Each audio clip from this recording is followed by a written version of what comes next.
of the Father, and of the Son, and of the Holy Spirit.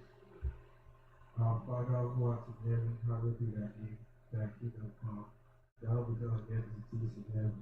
Give us this day our daily bread, and forgive us our trespasses, as we forgive those who trespass against us. And lead us not into temptation, but deliver us from evil. Hail Mary, full of grace, the Lord is with thee. Blessed art thou among women, and blessed is the fruit of thy womb, Jesus. Holy Mary, Mother of God, pray for us sinners now and at the hour of our death. Glory be to the Father, and to the Son, and to the Holy Spirit. As it was in the beginning, is now, and ever shall be, God in time. Now lay the seat of wisdom. Pray for us. Our Lady of Fatima. Pray for us. In the name of the Father, and the Son, and the Holy Spirit. Good morning, my friends at home. Daddy is among us. It's another lovely weekend, and I'm Abu Isaac, the presenter for today's episode. With me is my humble friend. Hey, getting matter. Today, we shall continue the story of the great King David, the man after God's heart. But before we continue today's episode, let's do a quick recap of last week's topic. Last week, David remembered the oath he took with Jonathan, who was his very beloved friend. So he showed kindness to Meribah, one of Jonathan's sons. He gave him back everything he saw owned. Absalom also, one of David's sons, arranged the defilement of his sister. Tamar by sister Tamar. His half brother had defied her. He killed him and fled away. David and his family members all mourned for the death of Amnon, their late son. After a while, David got over the death of Amnon, but he still missed him. After about 3 years, Absalom came back to Jerusalem with his family. He wanted to see the king, but Joab prevented him. Because of that, he got angry and destroyed Joab's field. Joab, on seeing this, came to consult him, and after a very long argument, he finally allowed him to speak with the king. When King David saw Absalom, he forgave him, they reconciled each other. Absalom started working to gain the trust of David. So he went into the gate of Jerusalem. He would stand there. Any Israelite passing by to meet the king for judgment, they would tend to come to him instead. He started giving them justice. He started solving their cases. So because of that, most of the Israelites loved him. So they took him as a king. They all betrayed David. They forgot everything David did for them. So when David heard that the Israelites had pledged their allegiance to Absalom, David had to flee with his family. He told Zadok the priest who was living with him to return the covenant box to the city, because Zadok wanted to take the covenant box with David, so they all in the city. He said to him, "If the Lord was pleased with me, he will allow me to come back to see him." David cried over Absalom's action, because he tired betrayed his trust. So David heard that Antiochus had joined Absalom. Antiochus at that time was the chief advisor to the king. He was seen as one who speaks God's best to the people. So David knew that with that guy on Absalom's side, there was a little possibility of him coming back to become their king. So he prayed to God, saying, "Turn Absalom's advice to nonsense." So David also sent one of his trusted friends, Hushai, to counter any advice Antiochus was to give his son. On their way going, Shimei, the son of Hur, saw David and threw stones at him. He called David, but David did not respond or attack him. He accused David of taking God's kingdom from Saul, and God was punishing him for that. David wasn't moved. Even when his army wanted to kill him, David stopped them. David ignored the cause and felt glad that God will have pity on him. Antiochus advised Absalom to lie with his father's concubine, and he obeyed. He came to him again and said, "Choose 12 men so that you attack and kill David." He again obeyed him. When he left, Hushai, David's friends, came and misled Absalom. He reminded him that David and his men were experiencing battle, that 12,000 soldiers would not be able to defeat them. So he told Absalom to gather all of Israel together and go and fight David. He did that because he knew that it would take time to gather all the army, and before then, he had already sent message to David to run for his life. So when Absalom heard that his army was not followed, he got angry. He went home and hanged himself. David shared his armies into 3 groups so that it would be easy for them to easily escape. He made Joab, Abishai, and Ittai each a commander of a group. David fought the Israelite army in different forests and defeated them. Absalom, seeing that he had suffered a great loss, decided to run away. He was riding a mule. As he got under an oak tree, he said it was stopped, and was hanging there. The mule ran away and was left alone. An officer ran to Joab and said to him, Absalom is hanging in a tree. So Joab took 3 spears and stabbed it into him. He finished killing him. What a sad death for a king. David had earlier told them not to kill Absalom, but they should bring him as a prisoner. But Joab disobeyed David. When David heard of Joab's death, Absalom's death, he mourned for his son. Also, all the soldiers that had gone to fight the war all came back mourning because they heard the king was mourning for his son. So the victory of that day was turned into mourn. When Joab heard that David was mourning for his son, he got angry and went to meet him. He said to him, Today you are humiliated in men, the men who saved your life and the lives of your sons and daughters, and your wives and concubines. You have put those who love you and support those who hate you. You have made it clear that the officers and men mean nothing to you. I can see you will be quite happy if Absalom were alive today and all of us were dead. Now go and reassure your men. If not, they will all leave you, and that will be the greatest loss I will suffer. So David heeded to Joab's advice and went and sat at the city's gates. He met guard around him and he spoke to them. After the defeat, all of the rest of the Israelites ran to their hometown.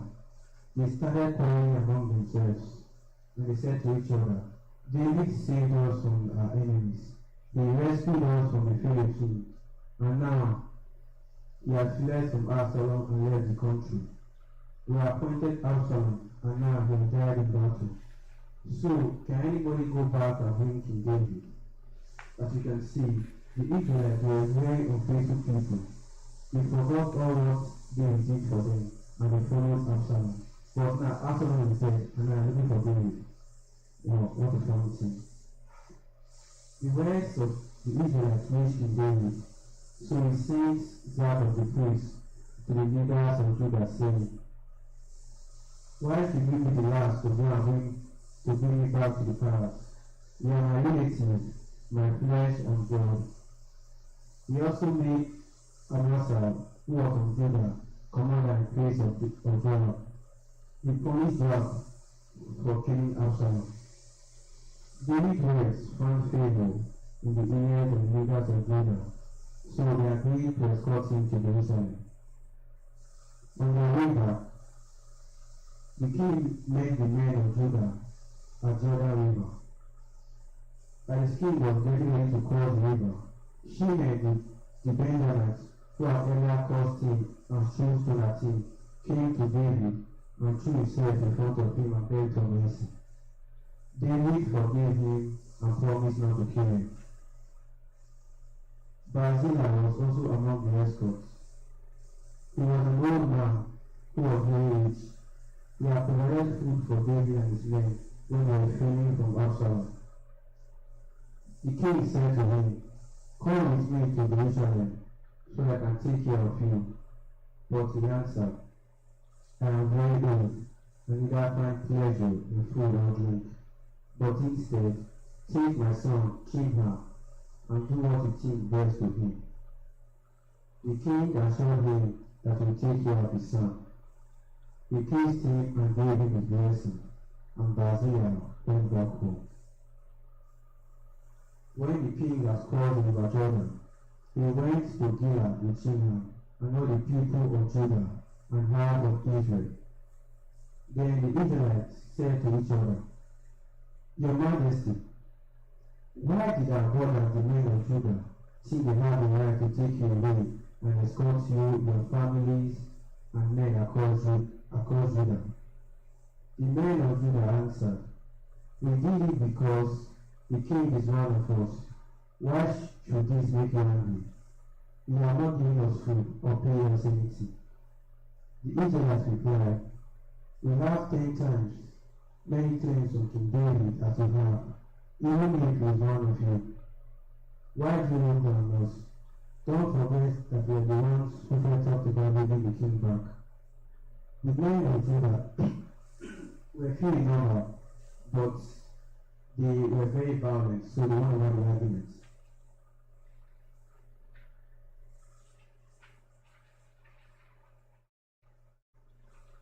After David had come to Jerusalem, he settled there for some time.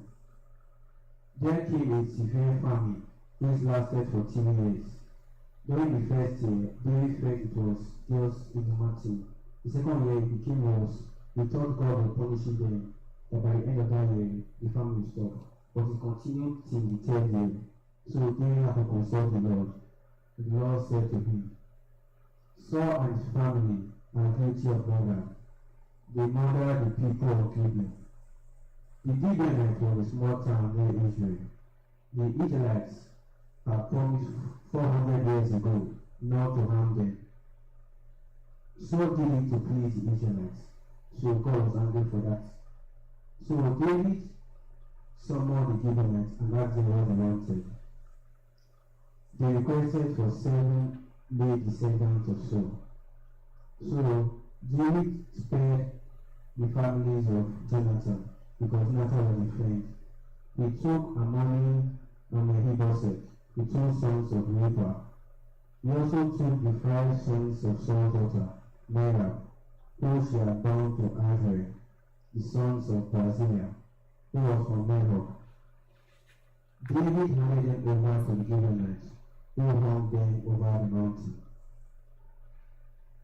Rahab, one of Saul's concubines, used sackcloth to make shelter for herself in the places where the corpses were. She would keep the bears away at night and protect the corpses from wild animals. When David heard of this, he was down. So he took the bones of Jonathan and also the bones of the 7 men who were hung. He buried them in the grave of Saul's father Kish in the town of Benjamin. After doing this, God answered their prayers, and the famine stopped. There was also a great famine. There was also a great war with the Philippine giants. In one of those battles, David grew tired because he was already an advanced man, and a giant named Ishebeon, who was carrying a spear weighing 7.5 pounds, wanted to kill him. But Abishai, the son of Jael, came to David's rescue and killed the giants.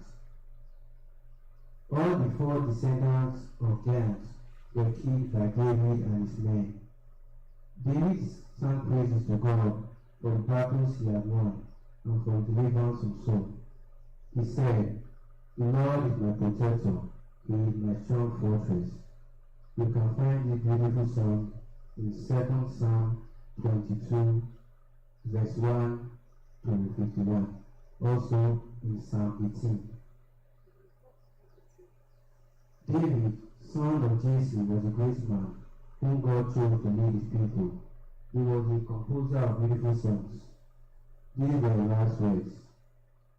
The Spirit of the Lord speaks through me.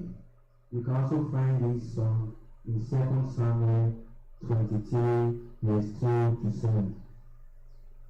On another occasion, the Lord was angry with the people of Israel, and he made David bring trouble on them. The Lord said to him, Go and count the people in Israel and also in Judah. So David gave orders to Joab and his men. They went into the territory of Israel and Judah. After 9 months and 20 days, they returned to Jerusalem. They reported to the king, and the total number of men capable of military service was 800,000 in Judah, while 500,000 in Israel.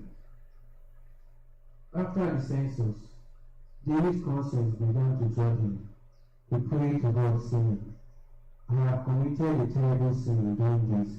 Please forgive me. I have acted foolishly. The Lord said to God, David's prophet, Go and tell David that I'm giving you 3 chances. 3 years of famine, or 3 months of home away from your enemies, or 3 days of an epidemic in the land. Now think over it and tell me what your answer is. When God went to meet David, David answered him, I am in a desperate situation, but I don't want to punish my people. Let the Lord himself be the one to punish us. So God sent an epidemic on the people, which lasted from morning till time he has chosen. 70,000 people lost their life during the epidemic. David saw an angel who was killing the people and said to the Lord, I am the guilty one. Why did what have these poor people done?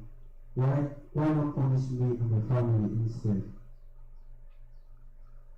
That same day, an angel of the Lord was going to destroy the people. God, having pity on the people, told the angel to stop, and the angel was at Araunah's threshold. So God said to God to go to David and say, Go up to Araunah's resting place and build an altar to the Lord. Araunah saw the king and his officials coming to him. He asked, What are you doing here? David answered, To buy your threshold and build an altar for the Lord to stop the epidemics. Araunah refused to take money from David, and he wanted to give his threshing place for free. But David insisted and paid him 50 pieces of silver. Then he built an altar and prayed to God, and the epidemic stopped in the land. David continued to conquer many territories. There was peace in the land, so the rest of the days were all peace in the land. There was a particular day when Moses had returned from battle. He saw a woman, Bathsheba, who had intercourse with and he wanted to hide his axe from her husband Uriah, so he had the husband killed in the battle. He was punished for his action. The son the Bathsheba gave birth to died immediately.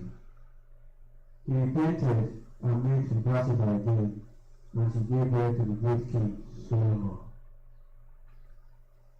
We have come to the end of today's episode. I hope you all enjoyed it. But before we go, I would like to hear your more lessons.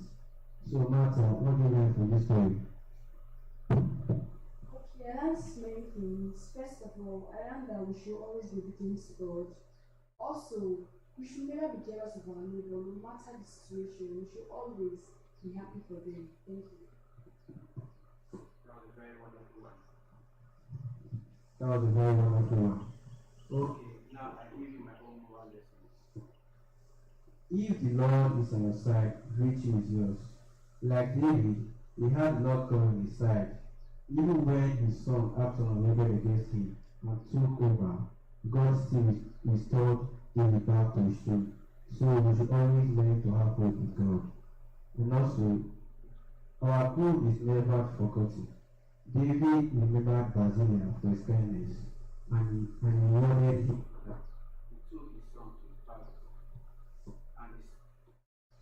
and his son became one of his officials. Oh, Martha, I I would like to ask you some questions.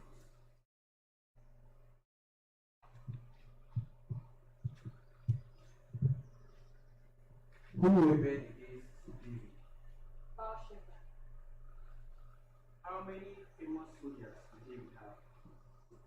He had 37 soldiers. How long did it take Did he take Joab and his men to count the whole of Israel and Judah? I think 9 months and 20 days. Wow, that's wonderful. So now we come to the end of today's episode. We hope you enjoyed it. See you next time, same station. Have a wonderful weekend.